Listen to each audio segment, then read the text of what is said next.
يا مساء الخير أو صباح الخير على أحلى متابعين. النهارده هنتكلم عن موضوع يمكن يستغرب له كتير مننا.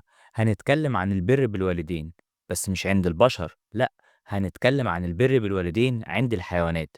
أيوه، زي ما سمعتوا كده. هل الحيوانات بتفهم يعني إيه إنها ترد الجميل؟ هل الصغير لما بيكبر بيفتكر اللي أهله عملوه معاه؟ والإجابة اللي ممكن تصدمكم وبأكتر مما تتخيل. بس قبل ما نبدأ، لو لسه جديد في القناة ما تنساش تعمل اشتراك وتفعل زر الجرس علشان توصلك فيديوهاتنا أول بأول. يلا بينا نبدأ رحلتنا في مملكة الحيوان ونشوف مين هم أبطال قصص بر الأبناء بآبائهم وأمهاتهم.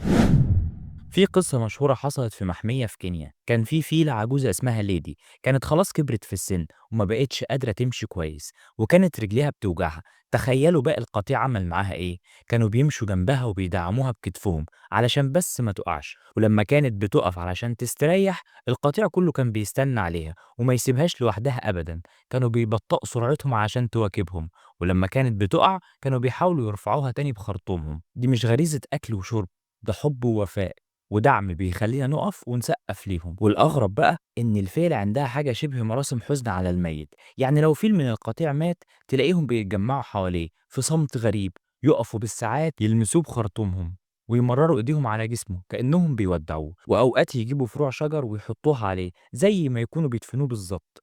المشهد ده بيخليك تقف مذهول.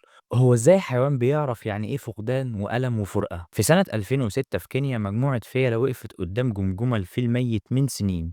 فضلوا يلمسوها بحنان ويقفوا حواليها لفترة طويلة. العلماء وصفوا الموقف ده انه اقرب لعزاء حقيقي في عالم الحيوانات. قطيع الفيلة مش مجرد مجموعة حيوانات عايشة مع بعض، دي عيلة بكل ما تحمله الكلمة من معنى. كلهم بيشيلوا بعض وبيحافظوا على بعض من الصغير للكبير.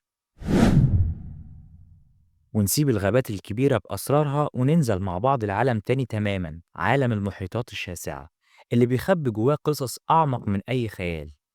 أم حوت أحدب تقيلة وضخمة اتزنقت على رملة ضحلة جنب شواطئ أستراليا.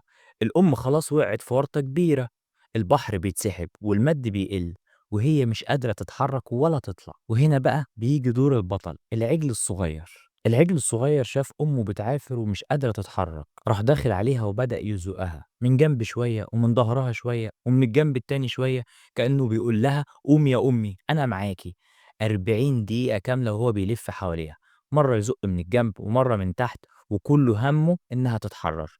الناس اللي كانوا بيراقبوا من بعيد شافوا المنظر ده وقالوا ده مش مجرد رد فعل عشوائي، ده إصرار ابن مش عايز يسيب أمه تموت. وبعد معافرة طويلة ومع شوية موج عالي رجعت الأم، قدرت تتحرر وتسبح من جديد هي وابنها طالع معاها بطل حقيقي. دي مش حكاية خيال، ده مشهد حصل قدام عيون العلماء والمصورين، وبيفكرنا إن حتى في عالم الحيوان بر الابن بأمه ممكن يكون سبب في إنقاذ حياتها.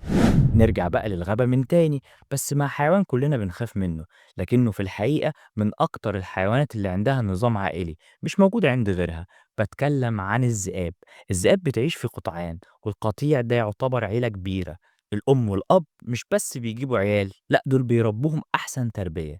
الأم بتقضي أسابيع مع ولادها الصغيرين في الجحر، والأب وباقي أفراد القطيع بيجيبوا ليهم الأكل ويحموهم. ولما الصغيرين بيكبروا شوية الأب والأم والذئاب الأكبر سنا بيبدأوا يعلموهم الصيد وإزاي إن هم يصطادوا وإزاي يدافعوا عن نفسهم. الولاد دول بيكبروا في حضن القطيع وبيحموا بعض. وفي قصة حقيقية حصلت في ولاية ويسكونسن الأمريكية، كان في قطيع من الذئاب بيراقبوا العلماء. لاحظ العلماء إن لما الذئاب الأكبر سنا في القطيع واللي هم يعتبروا الآباء والأمهات بيكبروا أو يتصابوا وما بيبقوش قادرين على الصيد بنفس الكفاءة، الذئاب الأصغر والأقوى في القطيع بتشارك في صيد الفريسة الأكبر وبترجع بالأكل عشان تطعم الذئاب الكبيرة في السن أو المريضة. ده مش بس بر ورعاية، ده كمان احترام لدورهم السابق كقادة ومربين للقطيع. أما الدلافين بقى بتعيش في مجموعات اسمها البودز، وكل مجموعة أشبه ما تكون بعيلة. الصغير بيتولد وبيكون حواليه الكبار يساعدوه، مش بس الأم. لو الأم تعبت أو مش قادرة تطلع السطح عشان يتنفس صغيرها، باقي الدلافين بيتدخلوا ويساعدوا الصغير على الطفو.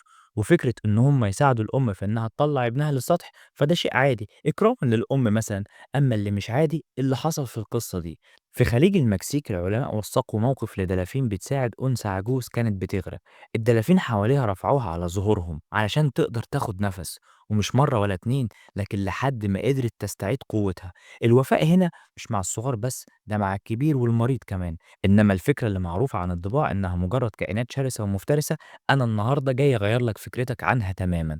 الضباع المؤقتة عندها نظام اجتماعي معقد ومدهش، والأنثى الكبيرة في السن واللي هي تعتبر الأم أو الجدة هي اللي بتحكم المجموعة كلها. وهنا بقى نشوف بر الأبناء بأمهاتهم. مجتمع الضباع ده مجتمع نسائي، يعني الأنثى هي الأقوى وهي اللي بتقود. الأنثى الكبيرة في السن اللي بتكون غالبا الأم أو الجدة لعدد كبير من أفراد القطيع بيكون ليها الكلمة الأولى والأخيرة. ولادها اللي كبروا وأحفادها كمان بيحترموها وبيسمعوا كلامها وبيدافعوا عنها. في أبحاث اتعملت على مجموعات الضباع في محميات شرق أفريقيا زي اللي بتدرسها العالمة كالين كيزر، لاحظوا إن الأنثى القائدة حتى لما بتكبر في السن وتضعف قوتها البدنية بتفضل محتفظة بمكانتها وسيطرتها على المجموعة كلها. السبب في كده إن أولادها الكبار ذكور أو إناث بيحموا مكانتها دي. يعني لو في أنثى تانية أصغر وأقوى حاولت إنها تتحدى الأم القائدة، ولاد الأم القائدة دول يتدخلوا ويدافعوا عن أمهم بكل شراسة علشان تفضل هي اللي ليها الكلمة الأولى والأخيرة. وده بيورينا إزاي الأبناء بيبروا بأمهاتهم وبيدعموا مكانتهم وحكمهم حتى آخر نفس. في عالم الحيوان البر مش بس غريزة، ده وفاء وحب وتقدير. الحيوان اللي مش بيعرف يتكلم علمنا ازاي نقول شكرا، علمونا ان اللي تعب علينا يستحق ان احنا نسنده مش ننساه. وسؤال بسيط قبل ما نقفل، لو الحيوانات بتبر اهلها كده، احنا كبشر المفروض نعمل ايه؟ بس كده خلصنا. لو عجبك الفيديو ما تنساش تعمل لايك واشتراك وفعل زر الجرس علشان يوصلك كل جديد. واكتبوا لنا في التعليقات ايه اكتر معلومة عجبتك النهارده. ولو في سؤال محيرك يخص عالم الحيوان اكتبه لنا، لأن ببساطة الحلقة دي معمولة علشان نجاوب على سؤال أحد المشاهدين. نشوفكم الحلقة اللي جاية. سلام.